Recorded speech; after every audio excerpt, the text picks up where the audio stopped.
Vous le disiez, votre premier sujet, c'est un débat qui monte en ce moment, notamment en Europe, hein, c'est un peu nouveau.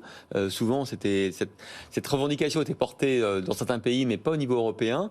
C'est que les GAFAM utilisent de plus en plus les capacités des réseaux de télécom, plus de la moitié, je crois. Hein.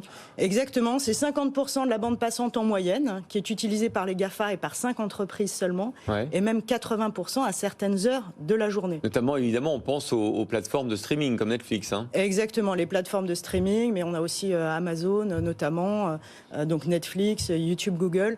Alors ce que nous demandons, c'est qu'évidemment quand 5 acteurs occupent 50% de la bande passante et même 80% à certaines heures de la journée, nous leur rendons un service incroyable, puisque nous leur rendons un service sur tout le territoire, nous assurons la maintenance de ce réseau. Il serait normal qu'ils contribuent au financement Parce qu'aujourd'hui, de ce ils service. ne contribuent pas du tout. Aujourd'hui, ils payent très très peu.